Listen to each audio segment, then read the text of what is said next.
you're known, or you have the reputation globally, being an expert in facial aesthetic surgery. What do you think has been your biggest contribution in the aesthetic space? The biggest contribution that you've made? Well, it's obviously anatomy. Mm-hmm. Anatomy, because everything we do in rearranging tissues is anatomy. But then in the latter years, I thought we'd pretty much worked that out, just a few details that are still being worked on. Mm-hmm. And I don't know whether I've been effective with my contribution, but it's going for quality. Okay. Now, quality means different things to different people, and also quality varies in different social groups and national groups. Mm-hmm. And possibly because I grew up in Melbourne, it's quite a conservative place, people do not want to be seen to have had surgery. No. It's a stigma. It Mm-hmm. really is a stigma. Mm-hmm. And even if people suspect, and I remember my mother-in-law when I was growing up, she would always talk about mutton dressed up as lamb. Sure. She was phobic about that. You've probably heard that too. Of course. Yeah. My whole life I've heard that expression. Yeah, I know, and I never heard it in the States because they don't have mutton. Yes. I guess because I lived there for 7 years. But so I've been very conscious of that. Mm-hmm. That a facelift should not look like a facelift.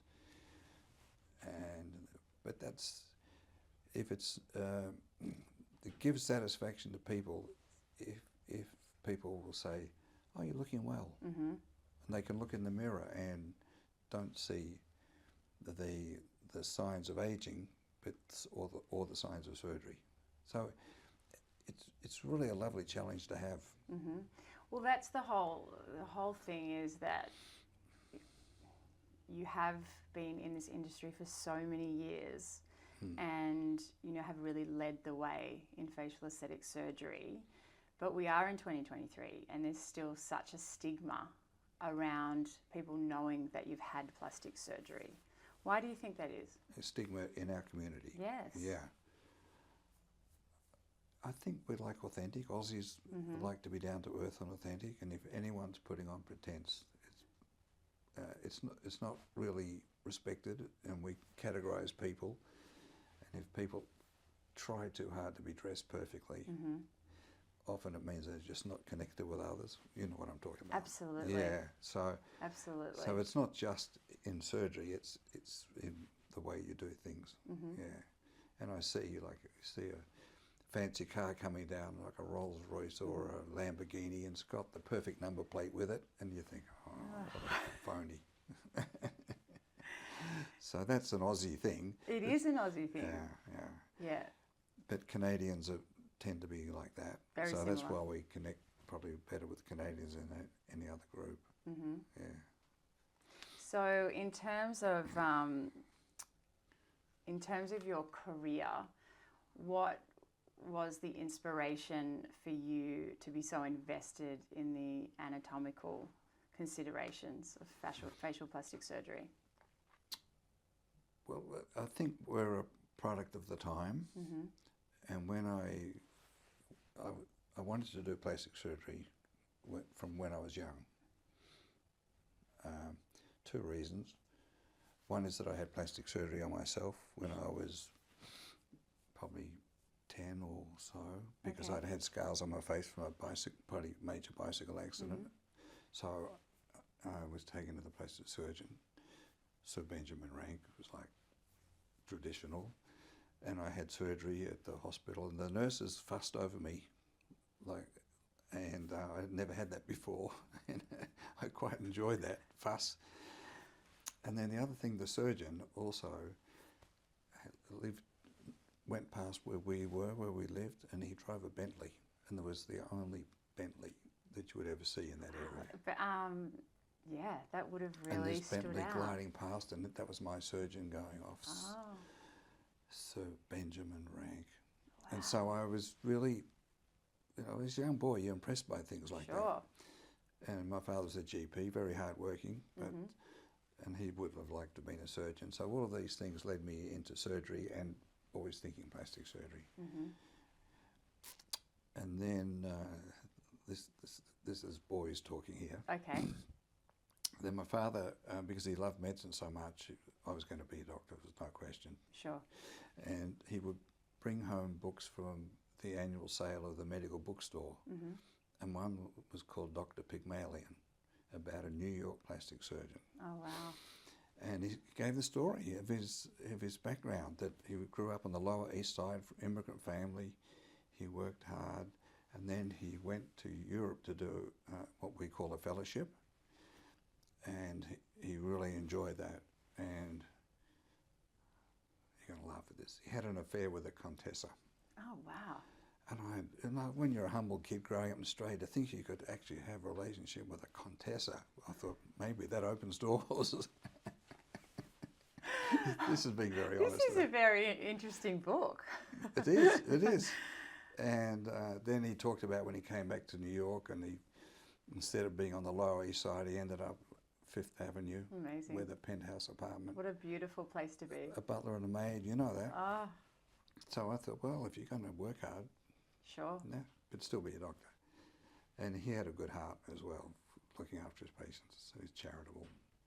Good. So that was the dream. Mm-hmm. But then the reality is to go into plastic surgery. In those days, you had to get through medical school first, sure. and then train in general surgery mm-hmm. first. So I had to train as a general surgeon. And that meant, in those days, you had to pass the first part exam, which, like, you almost had to take a year off to study. Like, you couldn't just be a resident. Okay. Because the amount of knowledge you had to have, and it was like an enormous barrier. Mm-hmm. So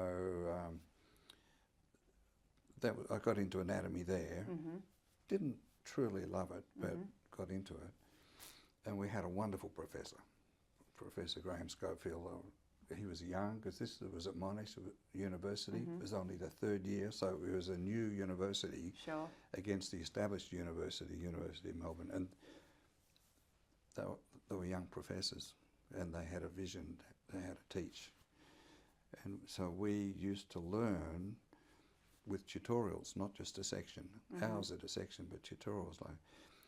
And a typical tutorial, we would discuss, compare the wing of a bird and the arm of a man. Mm-hmm. And it was only later I realised that through that we were learning functional anatomy mm-hmm. and comparative anatomy. And that is the key to understanding anatomy, because if you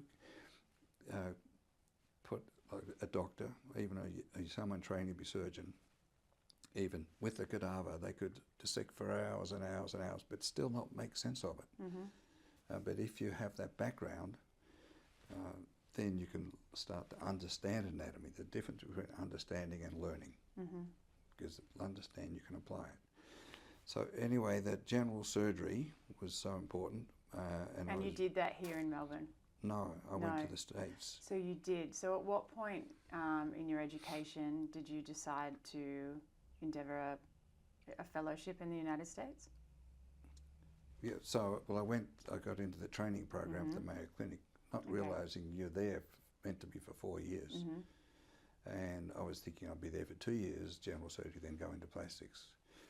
But then I could see the difference in training, because at the end of 2 years, you couldn't, in a place like that, it was all private practice, yes. very high volume of complicated surgery. Mm-hmm. You were firstly looking after the patients, medically and post-operatively, assisting with surgery, but not doing the surgery till your 3rd and 4th year. Sure. And even then, most of the time, you're assisting the real surgeons. Yes. So I was exposed to some extraordinary surgery. Mm-hmm. The first time I saw one of the famous surgeons do a thyroidectomy, I actually stopped myself from clapping, because it was just so beautifully done. Everything's so composed and organised. So then I decided I was planning to come back to Melbourne to start plastic surgery, but unfortunately the surgeon I was planning to work with at the Royal Melbourne was retiring for health reasons. Mm-hmm. His strong advice was to stay in the States. Okay. Yeah. And so I'd already been very involved with the plastic surgeons because I was so interested in it. So I made the tough decision to continue living in Minnesota winters for another 2 years with the family, which was a tough decision, but it was a very important decision. Then, at that time, there was a major change occurring in plastic surgery from the old style to what it is now. That microsurgery was just beginning, and the understanding of the blood supply of flaps, which was all anatomically based. And there was one pivotal experience when working with one of the master plastic surgeons, very senior. She had radiation burns over the shoulder from X-ray treatment of breast cancer, which was not uncommon in those days. And she needed that whole area of skin replaced, but there was no free flaps available in those days. So the only way was to bring a flap of tissue from the shoulder at the back and swing it across. But to enhance the blood supply, you had to do what was called delay procedures, where you cut the blood supply on 2 areas and then it would build up on the key area. So I was there on this 3-month rotation when he was planning to do the flap, bring it up. And so we lifted up the flap at surgery and I was assisting, and he was very worried, I could see. He said, no, it's just not going to survive. I have to put it down again and get stronger blood supply. And he felt really bad for the patients because she came from interstate to do it, and it was a struggle. And so he was talking about it later, and I said, why don't we do a latissimus dorsi flap? And I'd never seen one, but I'd heard about it being done. It was just a new flap, the way you do the muscle. So he was interested in doing that. And so I went, being at the Mayo Clinic, all the resources there, I went in the cadaver lab and started doing dissections of latissimus dorsi. And how it was done, I did several, and then the day came and we were going to do the latissimus dorsi flap. He didn't scrub in, he just let me do it, which was something pretty rare. So I did the flap, and then he came in at the end and there was all blood spurting out the edge of the flap with such a rich blood supply, and he helped me just with a closure. And there it was done. So that was a great salvation. 2 weeks later, another patient came along with a radiation necrosis of the shoulder area. He said, yes, we'll treat it with a latissimus dorsi flap. So within a space of a month, we'd done 2 of these cases. My gosh. At the same time, the same rotation,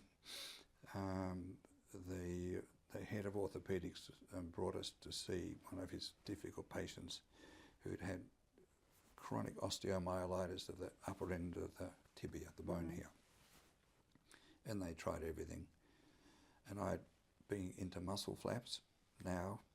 Said, why don't we do a gastrocnemius flap, which is you take some muscle from the calf, keep the blood supply at the top, keep it, and just bring it through.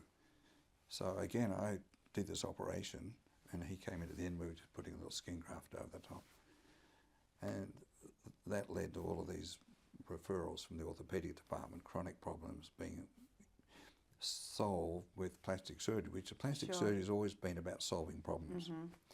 And I was into anatomy, because every time to do a flap I had to go and dissect the cadavers, but I'd already learnt so much more back here, because to get the surgical fellowship exam, you take a year off, which you get a year as an anatomy demonstrator for the students. So you're just studying full-time for that year? Yeah, when you're yes, so that was the normal thing back in those days. But the other residents coming into Mayo, like whether local ones or other overseas ones, so many from South America, they didn't have all that depth of anatomy. So I was very, very fortunate. And so what started out as anatomy being a stress for me earlier just became the default thing you do. When I came back from the States and working at the Alfred, I was working in the cadaver area there as well for a short time until I tried to stop it. Because it's doing cadaver dissection is not for education. It's for the science, for helping the family. So, in terms of you spending 7 years at the Mayo Clinic and doing your fellowship, and then when you returned to Melbourne, do you think that the USA, the plastic surgery world in America, influenced you to start your practice? Oh, yeah, it did. Everything with a place like the Mayo Clinic, and then I went to New York for a year. Oh, I didn't know that. Yeah. So then, so facelift surgery, like the aesthetic, I went there for aesthetic surgery. So there you had the Fifth Avenue surgeons, and there's a whole group of them work there. They're New York University based, but the surgery was down at Manhattan Eye and Throat Hospital. So there's 5 or 6 surgeons. They all operated pretty much the same way. And they were, Tom Rees was sort of the big name nationally. Sure. And Donald Woodsmith, who I learned so much from, was a Sydney surgeon who trained in Britain and was very polished as a plastic surgeon. Then he came to work with Converse, who was the famous head of the program. And he was a very good surgeon. Not particularly aesthetic, but very good surgeon. Everything was so efficient.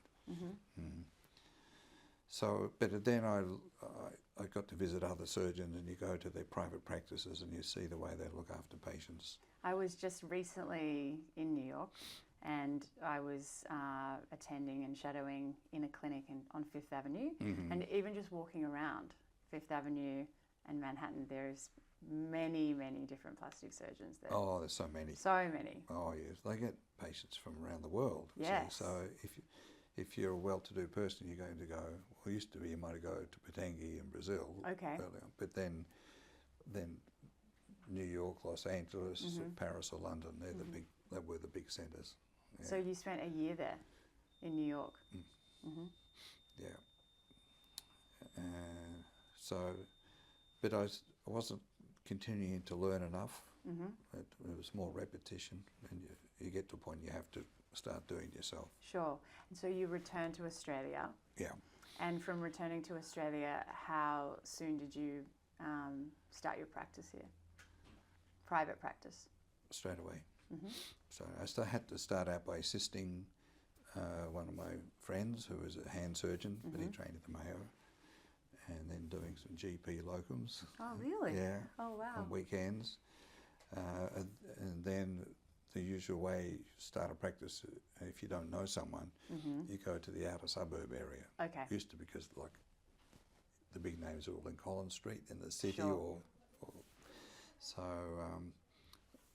I went out to the country town, Toorak, and to Ferntree Gully, of all places. Wow. Yeah. And because you're there, you build up a practice quickly, and the local GPs are going to send patients to you. Sure. And then so I built up a clientele then, but not doing much facial surgery, just some, but it was very much appreciated by the patients, and I learned quickly what I was doing. It's amazing when I stop and think about it. So when did 109 start? Well, it was always my dream to have an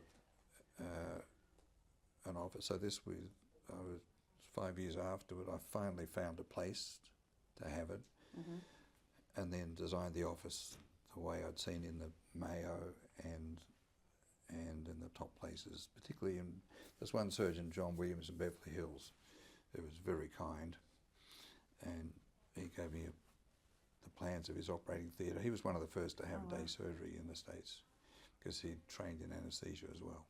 Would, even here in Melbourne, having a day surgery, this was the 1980s?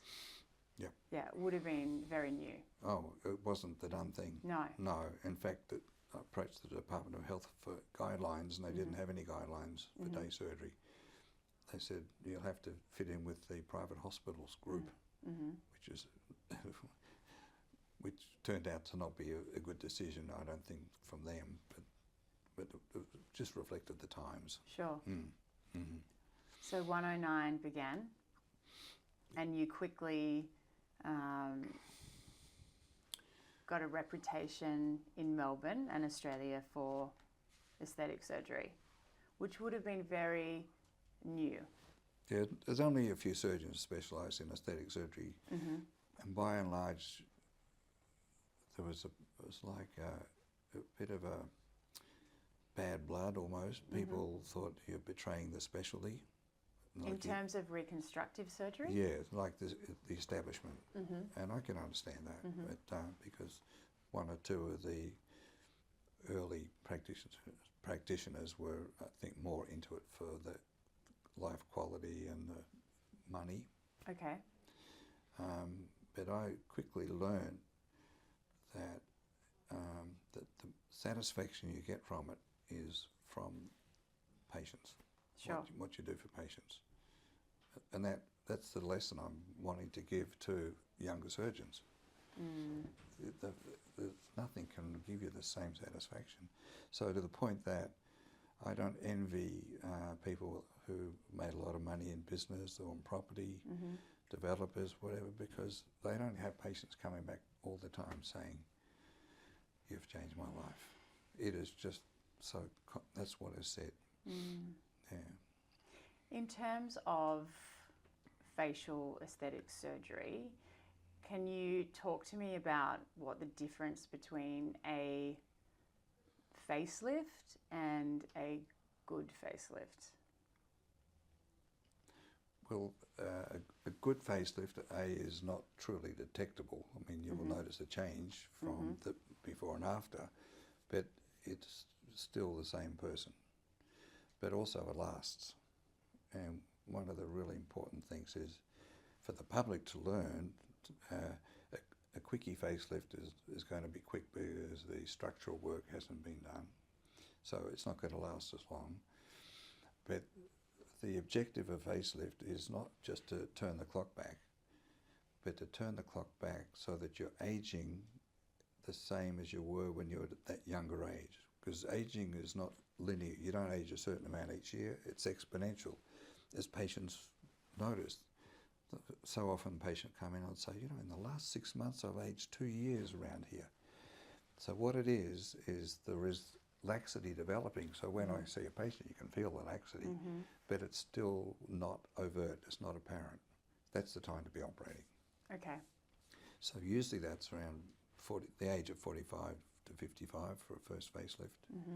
And that's very important for people to know, because when people come in and they say, "Oh, they're 65, and they say, "Oh, I think I'm ready for a facelift." Had they known that a good facelift, you can have a facelift without it being obvious, then they might have come along earlier. The reality is, of course, for many people, their life is so busy in the mid-40s and early 50s that they haven't got time to be thinking of themselves. They've got the family responsibility and so forth.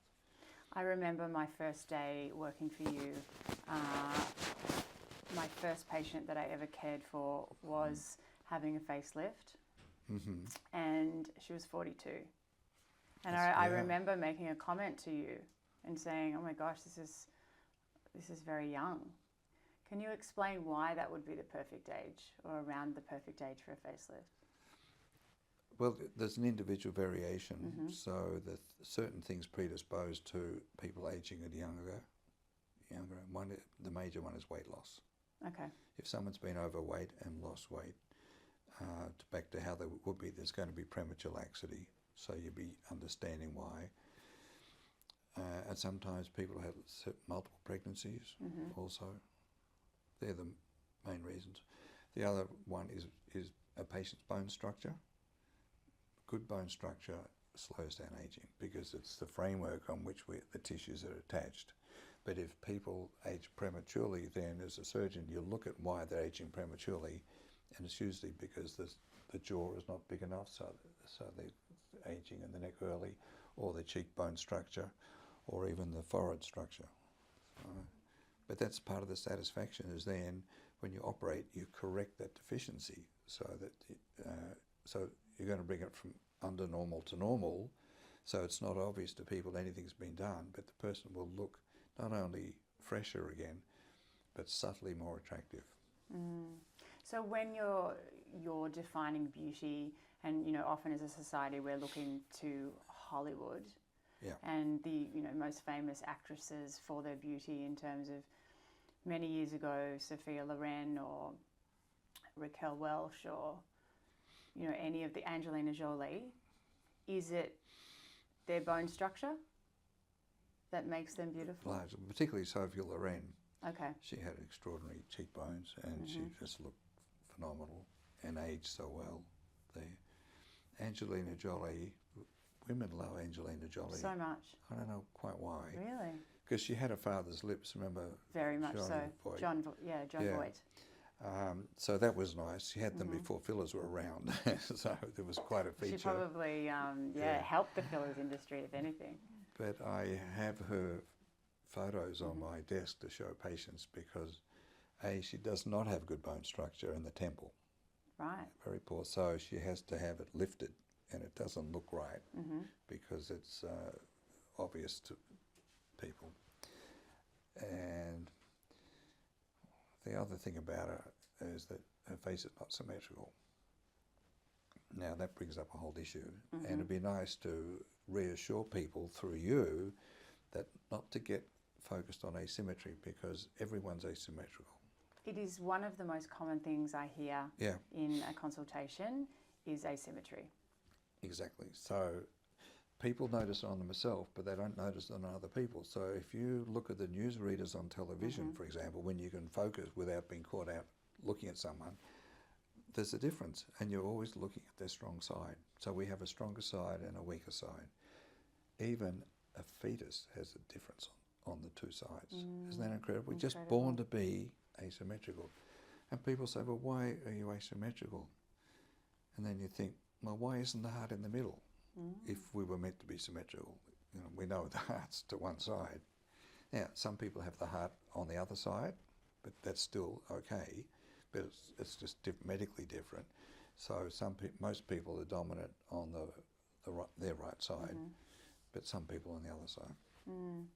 So, even the orbital rim on the left side seems to be sometimes there's more concave. Well, there's one orbit more projecting than the other one. And people will say, when I'm building up cheeks, and I'll say, while you're there, can you build up the left cheek to compensate for the right cheek, so it's symmetrical. And then I have to explain to them, if I build up the cheek that no one realised before, it will draw attention to the fact that it's a deeper set eye, and a deep set eye is much more obvious than difference of the cheek. So we play with symmetry, but we don't want people to get obsessed and worry about it. So I show them Angelina Jolie's picture, and I say, which side do you like? And then they realise the difference. There's a small side and a large side. Getting back to facelifts and talking about what a good facelift is and being undetectable, what was the difference between that very windswept look and now? Oh, so facelifts, there was a Swedish surgeon, Toorak. You heard the name, Skog? Yeah. Who published a book. Well, there's the book up here, 2 copies of it. That was published in 1974. He trained as a plastic surgeon just at the end of the Second World War in Finland, and then just after the war he got a British Council fellowship to go and work with the plastic surgeons in the UK because they were so busy with an enormous number of cases of burnt pilots and wounded faces and so forth. So he worked very closely with McIndoe, who happened to train at the Mayo Clinic. Oh, wow. And he was obviously a very gifted surgeon. And one of the common conditions was Dupuytren's contracture of the hand. Sure. You might know that condition, which is very prevalent in Swedish people. Oh. And there's a lot of, through the Vikings, there's quite a connection to the British, and some people here have it, of course. So McIndoe developed a new operation for Dupuytren's, which involves the fibrous tissue just under the skin. Starts in the palm and goes out there. So he'd done the operations, he did a thesis reviewing Dupuytren's contracture, so he was good at that. But he was the first professor of plastic surgery in Sweden,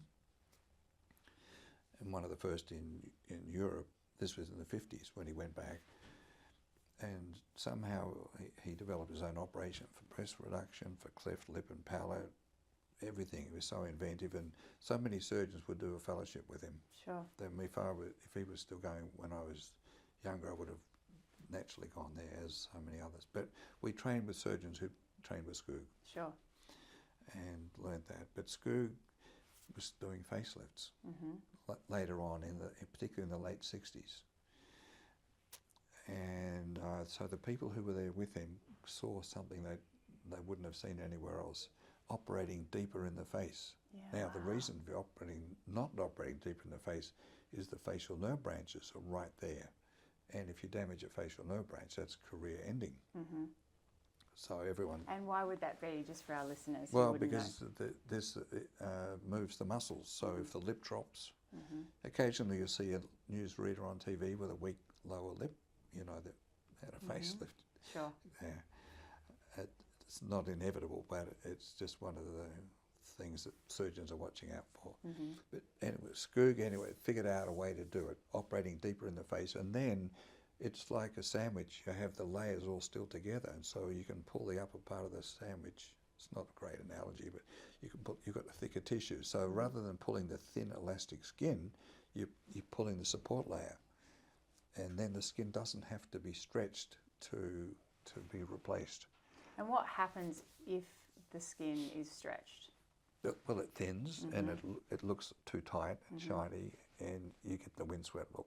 I saw a lot of those faces on Fifth Avenue in a much older age group. Yeah, well, it's so much harder to do, see, because if it doesn't work quite as well if they've got too much skin laxity on top of the support layer, then you have to dissect the skin separately.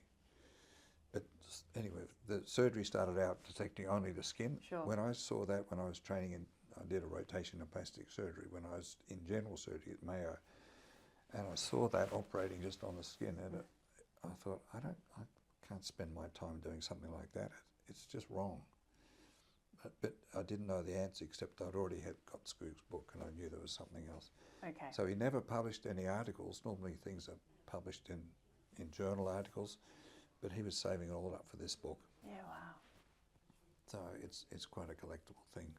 Unfortunately, he died at a young age before he could sort of spread the word more. But certain surgeons picked up on it, and then Sam Hammer in Dallas, he trained at NYU where I was, but then the surgeon he was joining in practice in Dallas was the preeminent facelift surgeon in Dallas, who'd been to see Skoog doing a live facelift demonstration. Wow. In 1973, and probably the only one in the audience who actually had the courage to do that operation, because you couldn't go and read journal articles about it, and he didn't do dissection, he just started doing the surgery. So Sam Hammer went there and learned it, and then they published a series of 577 facelifts about 5 years later, and that put it on the map. And then it's just continued now. But surgeons work away from it, and there are many alternative ways, and I'm not saying there aren't other good ways, but that's like the standard that's been now accepted in this era. But it does require advanced training for the plastic surgeon. That's why we do teaching courses on cadavers for the surgeons who are motivated, and if they're taught and understand the anatomy, because now we understand the anatomy better, we can teach it better. So we're just about there with that. You wrote a book, which I have here, called In Your Face, and it's the hidden history of plastic surgery and why looks matter. I just wanted to read from page 44 about the advantages of being beautiful. You wrote that beautiful people, on the whole, are very well treated by those around them. It starts in infancy, when attractive babies are cooed over more than unattractive babies. And you go on to say that,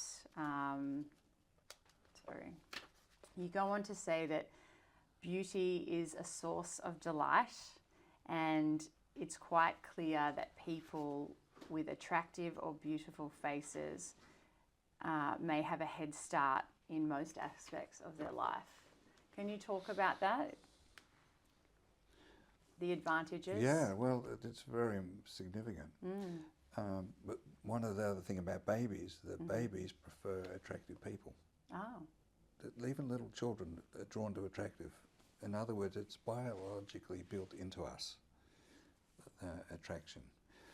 But the important thing, Alex, also is what is beauty? We say beauty is in the eye of the beholder, which is true. But how do you measure beauty? And it's a most phenomenal definition, which when you stop and think about it, everyone would have to agree. Beauty is the quality that pleases the senses. In other words, something you feel.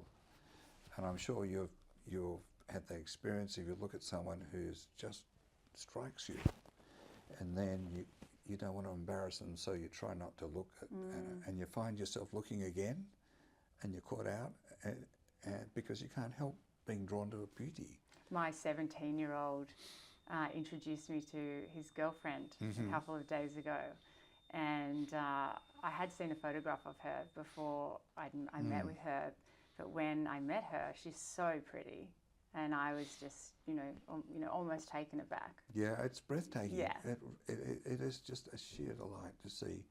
But pretty, I'll pick you up on that word, because you can try to manufacture beauty on a face, so you can follow a formula.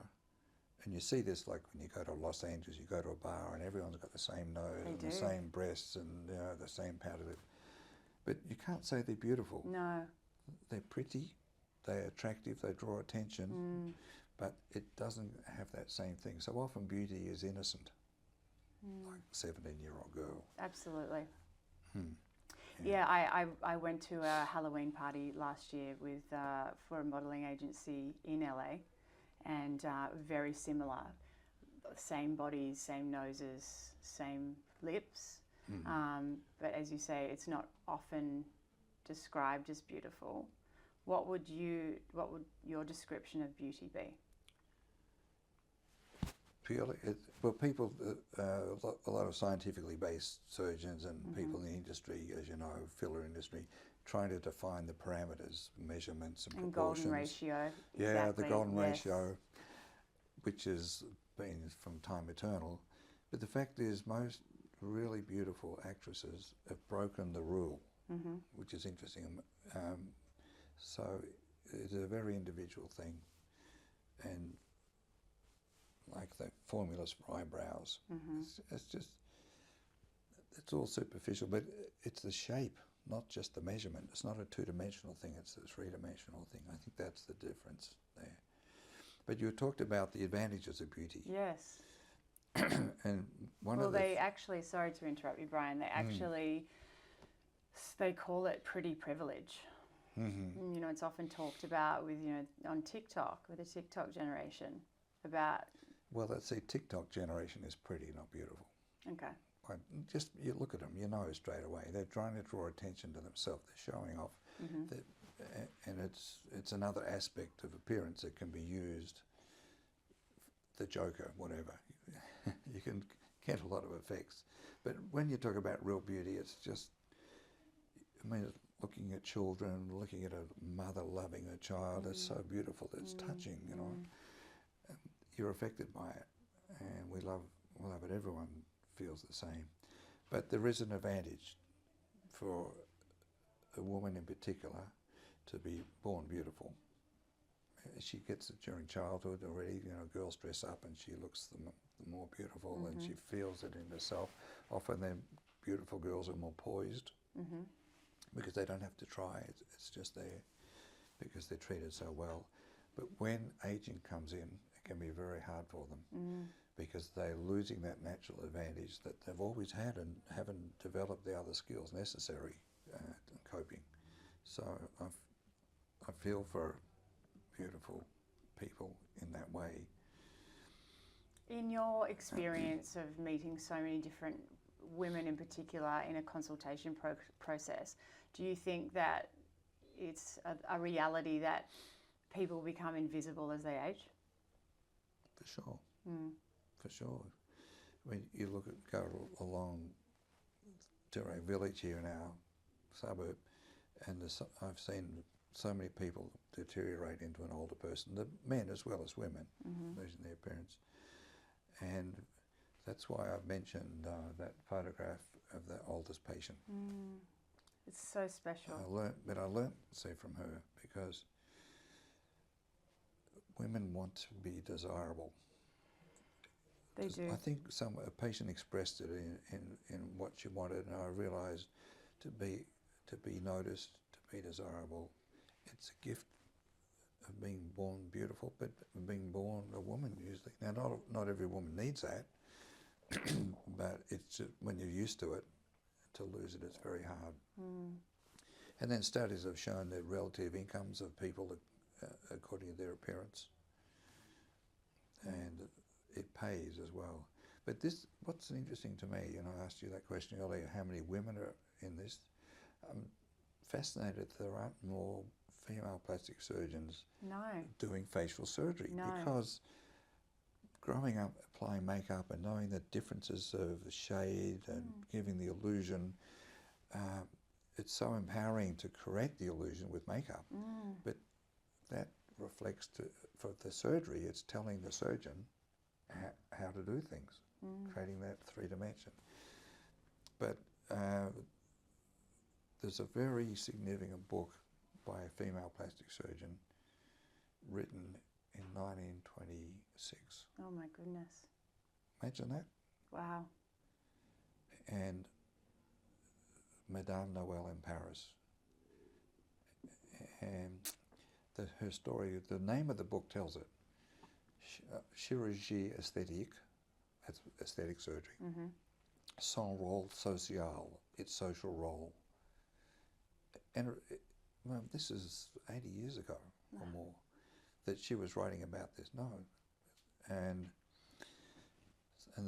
her story was that she was a general doctor training in general medicine, thinking of going into dermatology.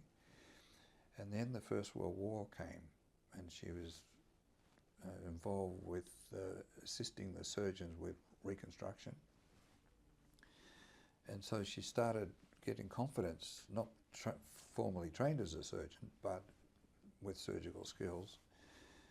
And she had some patients come in who had lost their appearance during the war. They worked in the fashion houses in the heart of Paris, and they couldn't get the jobs back. They lost them. And there's no social security in those days. In other words, you were financially destitute. And she worked with these patients operating in her salon in the heart of Paris, and doing procedures that she devised to restore appearance. And it was the difference between starving and having a livelihood. Sure. That was the social role. So she wasn't doing it for glamour or status. It was a practical thing. And it's still the case these days. People often retire because they feel like they don't belong with the younger set coming up. Absolutely. Even every day I hear that with non-surgical patients, and they feel, the most commonly thing people say or women say in that setting is, people are telling me I look tired. Yeah, looking tired is the worst thing. And I suppose that reflects on that person's energy and their efficiency, specifically in a workplace. Is that something very common that you have heard over the years? Yeah. Everyone I'm not looking old so much as I'm looking tired. So to look fresh is to look vital. So if someone's successful, and yet they look careworn because they're just worn out from success, they don't really look successful at all. It's consumed too much of them. So I've had many patients coming in who have achieved a lot, but just it's taken its toll. And even people spending years doing academic research and PhDs, they just need to be refreshed, feel refreshed, and get the response that they deserve to have. So I remember you saying to a patient, in a consultation process, if you're looking in the mirror and what you're seeing isn't reflecting on how you're feeling on the inside or your energy, it's important, to consider making a decision of doing something about that. Is that what you mean? Yeah, they're all saying how you look is how you feel, so to speak, and vice versa. It can be. But timely surgery is really important, and good surgery. So I've had a group of patients that I sort of broke the rule early on. Was you learn the little red flags, things to watch out for, because when you're dealing with people, there's all types, and you can get into all sorts of problems there. But one was beware the patient who keeps returning for more surgery. And I have patients come back and they like what I did, but they wanted more, and I thought it was more than really reasonable. But at the same time, they weren't anxious or aggressive about it. They just were happy and they want more. So I guess I was pushing my own boundaries and did more. Sure. And they would come back and then sometimes disappear for years, then come back and continue on this quest. And eventually, after having been so many years in practice, I have quite a significant group of patients who I informally call my over 70s group. Okay. And then still coming back, like just a gentleman who was 80 the other day, bouncing down the corridor, because what they have in common is they watch their diet and health, usually exercise well, go to the gym or whatever exercise, still working. And still working is important because they're not just working because they have to, but they're working there because it helps them stay young. Absolutely. And engaged, and they're mixing with young people, not like the old person who was not fitting in with the general group in the office. They're engaged and loving it. So I call them now the forever 50s there. So the patient there with a photograph aged 80. Yes. She came in to see me after surgery. I said, Dr. Mendelson, I have to apologise to you. I lied to you about my age. Not 84 like I told you. My father said a girl should always lie about her age. I'm actually 88. Oh, wow. And I thought, my gosh, your father was so right. There's no way I would have operated. I was pushing the boundaries to operate in your 80s. But I went to see her in hospital post-op. She got out of bed and walked across, holding a sacroiliac joint, picked up 2 heavy books, one on the history of Venice and the other on the Italian language class. She's young, mentally young. So I said, yeah, your father was so right. Then she came back, we have a 4-month checkup, and then, I don't know whether you will include this on your blog, Alex, but she said, Doctor, my husband's impotent. Oh. And I thought, oh my God, the surgery's made her so young that she's going to upset things. But she said, don't worry, our driver's not. Oh my goodness. And I thought, in That's every honest. woman there's a girl. And when I tell that to other patients, other old people, they all laugh and they say, good on her. Yes, You absolutely. live once, you know. You do. You do. Yes. So that's a good story. There's so many different reasons that you write about in your book as to why people choose to have surgery. And I think a big part of aging is grief. Can you talk about that? Yeah, well, you've obviously given a lot of thought. I'd like to hear your thoughts about that, actually, Well, interview you. You know, I suppose grief in terms of even divorce. Yeah. But there's a story in your book about a patient who buried one of her children and the toll it took on her aging. Yeah, I mean, even stress to a degree. Yeah, no, and cancer. Okay. The number of people who've had breast cancer is so common, and it just helps get them back to restoring themselves back on the main track of life. They sort of drop out of the race, so to speak, just for survival. And I can remember a patient, not long after the surgery, she told me she was diagnosed with ovarian cancer. And I said, sort of implied, oh, that was sort of the surgery was a waste. I implied, I didn't say it overtly. She said, no, I'm just so glad I had the surgery because when I look at myself in the mirror now with chemotherapy, I can't imagine how horrible I would have looked had I not had it. Yeah. You know, I've only had one patient who regretted having the surgery. And why did she regret it? That was my concern to find out. So when I saw her, I normally see patients for a 1-year checkup just to make sure there's no more questions. And it's an important time.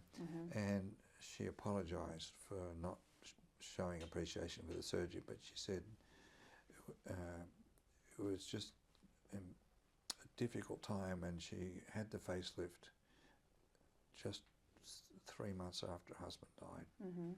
And she didn't realise it was going to make such a difference to the way she looked, and she felt like it betrayed her sense of loss of her husband. Okay. But now that she's got over all that phase, she was very pleased she had it done. So, timing is important.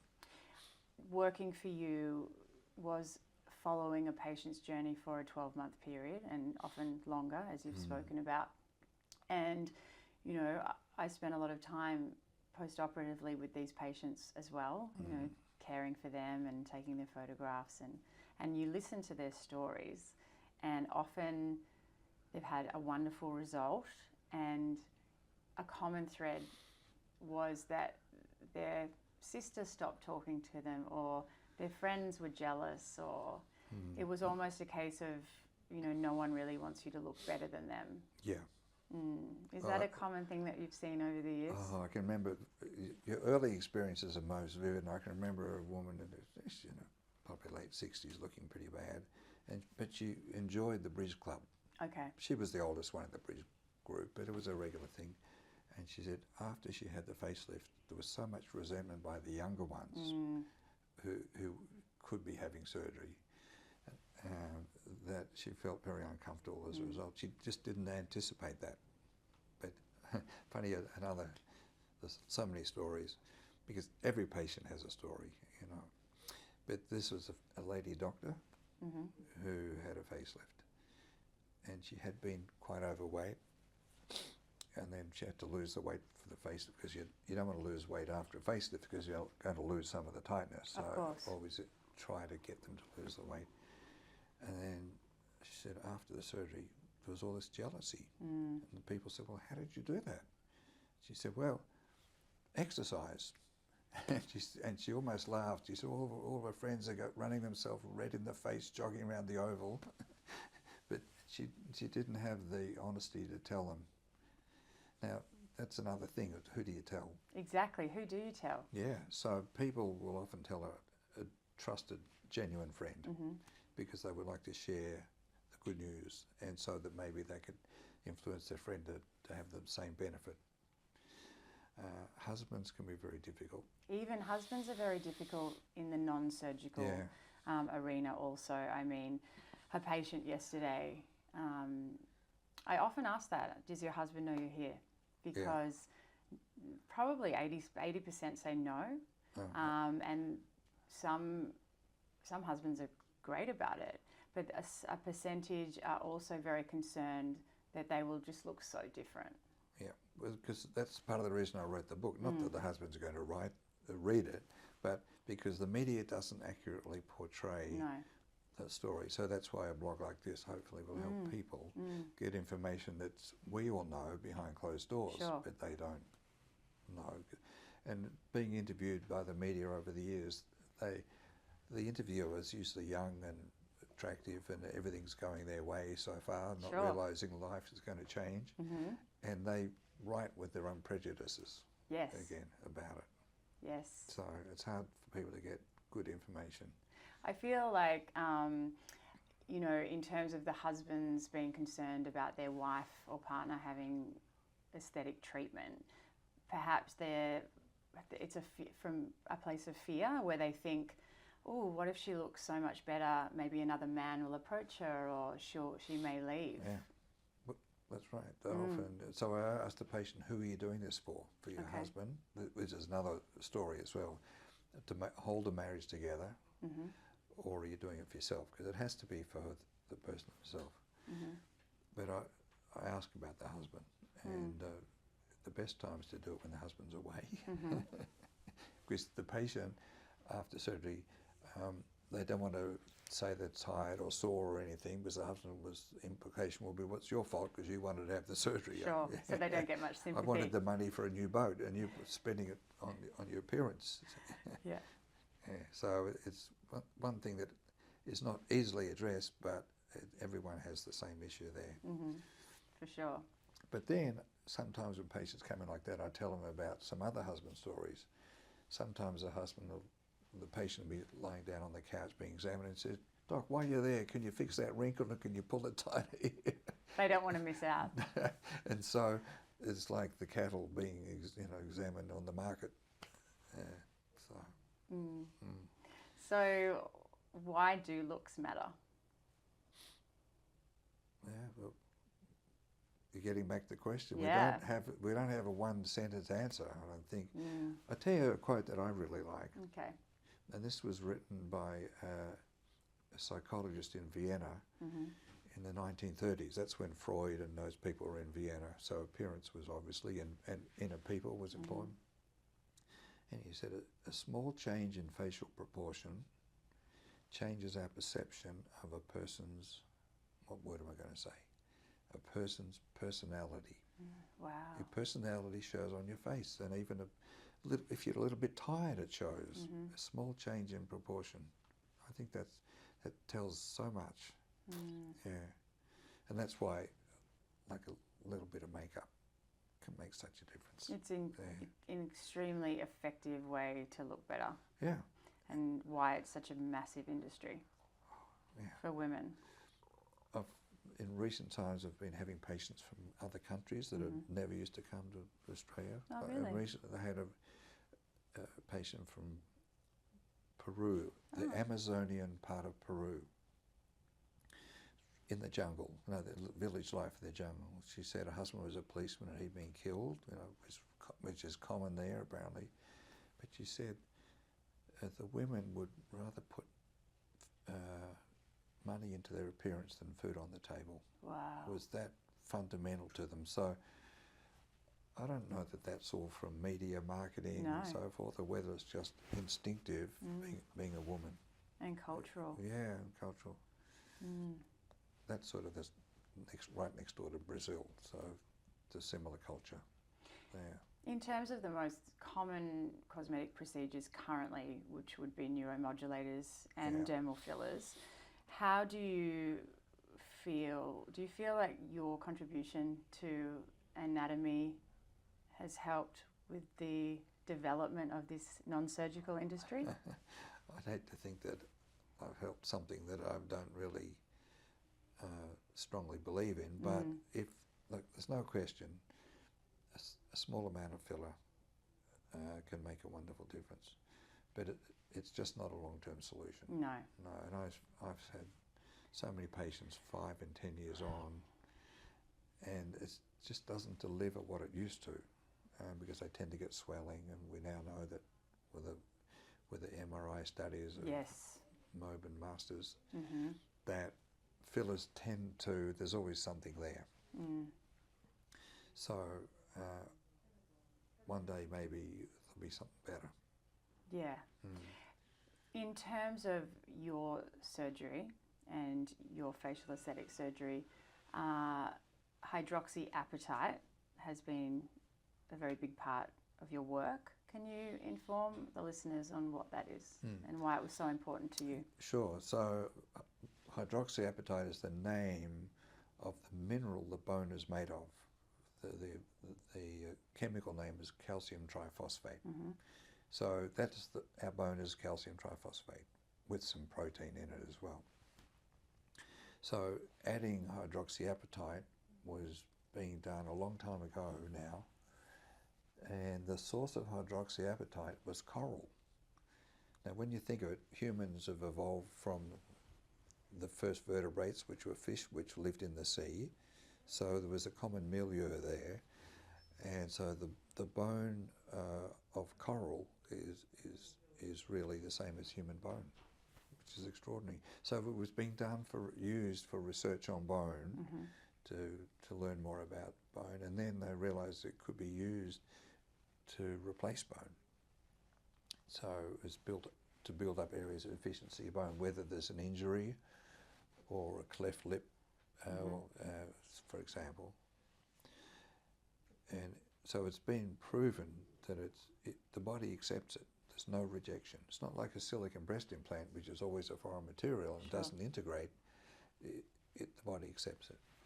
So we've known also through studies that areas of the bone in the face shrink, particularly in relationship to the jaw bones. So everybody loses bone here in their late teens when the secondary teeth erupt.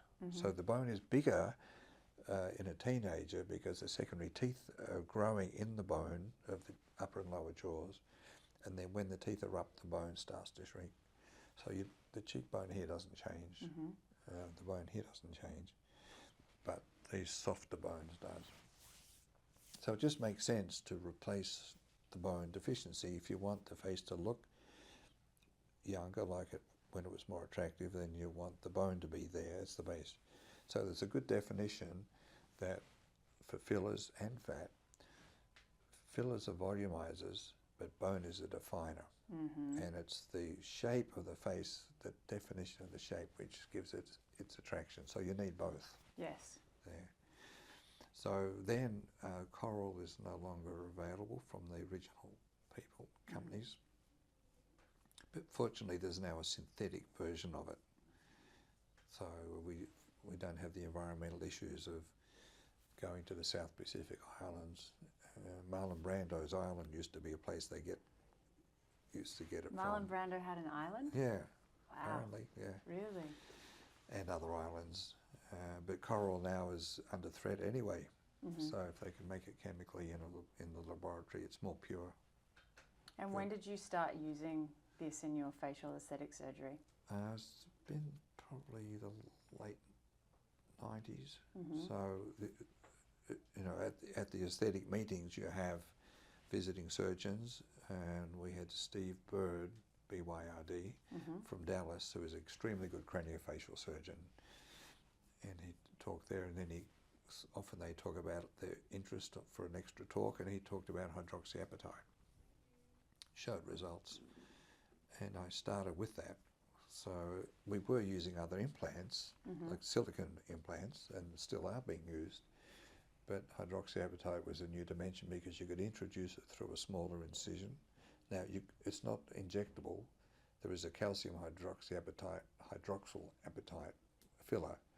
What's the name of it again? Is that Radius? Radius, Yes. that's right, yeah. But it's not the same.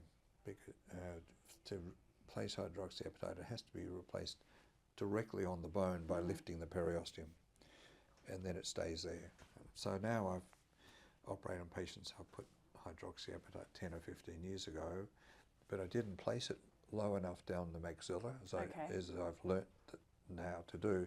So I'm adding in, and now I go back and I can see the hydroxyapatite sitting there. It still looks like the hydroxyapatite was placed in granules rather than solid bone, interestingly. So in terms of you were doing facelifts and using implants, like cheek implants and chin implants, so you then replaced it with the hydroxyapatite. Yeah. And is it because it looked more natural? I like the biology of it.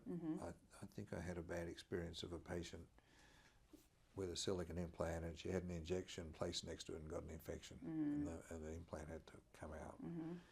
But there's definitely still a place for other non-hydroxyapatite. It's better to have an implant than no implant if it's indicated. But for small areas like here and at the supramental groove where you can see the bone resorption, you can place it through the mouth with an incision inside the mouth. What do you think, where do you think the industry is going in terms of plastic surgery? I think it's almost at a crossroads because it's difficult for the younger surgeons to gain enough experience to have the confidence to do like deep plane surgery of the face. So they have to do additional training. But if they've done some facelifts, just a weekend course can be enough. I mean, it's a full-on course, very highly structured, so there's theory, but mainly hands-on.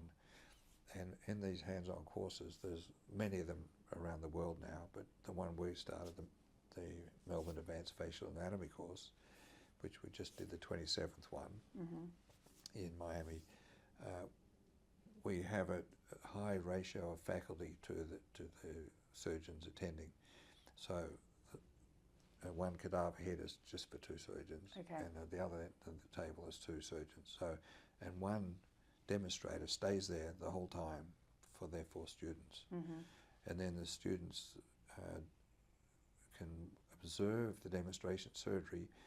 Used to stand around looking at it. Now we have magnified, whatever you call it, 3-dimensional. Sure. So that they sit back and there's a big screen, Yes. high resolution, and the participants can sit back comfortable, seeing everything, and they can see much better than the surgeon who's doing the demonstration. So it's a fantastic teaching these days. But there's so much more complexity to the surgery that people should come back, and they tend to come back for a second and a third. Sometimes we've had people even 5 times.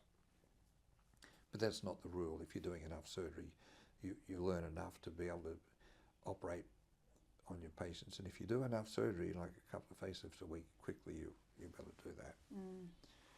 In terms of the consumer, and I'm sure my listeners, are very interested in learning about surgical procedures, and I've often touched on the fact that it is a minefield of information. There's so much information on social media these days. Where 20 years ago, you were referred to a plastic surgeon by your doctor. What advice would you give to people who were considering facial plastic surgery? That's a good question. There's no doubt social media can be very frightening and lead you in the wrong direction, because there's an old saying, every surgeon's famous on his own website. Exactly.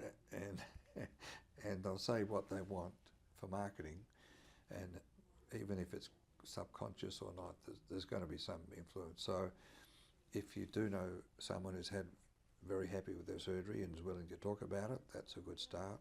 Chatting with the GP can be helpful, but the GPs are not really informed about the nuances. No. And certainly the old days of word of mouth, I think, was pretty accurate way of finding who the best person is. But if they're not sure, have several opinions. I saw a patient the other day who had surgery by that renowned dermatologist. Right, yes. And it was disgraceful. Surgery. I hadn't seen one like that. I mean, even though it was 7 years ago, you still can't correct the pulling of the ears and the thickness of the scars.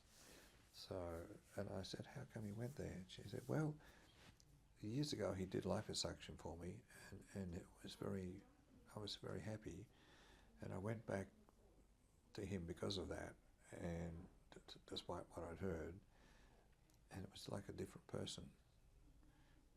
But for some reason I still thought that he would deep down be the same person and do the right thing by me. So I think for the person going to interview the surgeon, the surgeon's interviewing the patient, but the patient's interviewing the surgeon, is you have to have a good feeling about it. And if you have any doubts, either you go back there again or you go somewhere else. Because it's such a key decision. It's a very, very big decision. Yeah, it is a big, and operating on your identity, that's why people get so nervous about it. It's interesting, even people who come back, they always, like, when they know you're retiring, they want their last surgery because they feel like they can't trust anyone else. I can fully understand that. But they still get nervous. They feel like they got away with it once, maybe they're pushing their luck. It's a natural protective instinct because appearance is so important to our identity. What's next for you? Well, because of the research we've been doing with my research fellow, it's known so widely, so many surgeons have asked, when are you writing a book? And so this book is for surgeons, not for all surgeons, not for general trainee surgeons, but surgeons who are wanting to go into deep plane facelifts, or surgeons who've been operating for years doing facelifts, just want to go to the next level there. So we're writing it in a very specific way, the anatomy, the latest anatomy, which is beautifully illustrated because our illustrator, Levant Effie, is now internationally renowned. And then because of the support from other surgeons, and it's the application of the anatomy is important, I've invited so many of them to contribute to the book, but not in a textbook way, but just in a really snappy way and that they're responding very well with that. So then I feel like I've really made all these contributions of anatomy relevant and accessible, and then I'll go back to the garden. Okay. I just wanted to say thank you so much for spending the morning with me on the Alex Pike podcast. Thank you, Alex. I really enjoyed being with you. You're a very good interviewer. Thank you. Thanks. Great.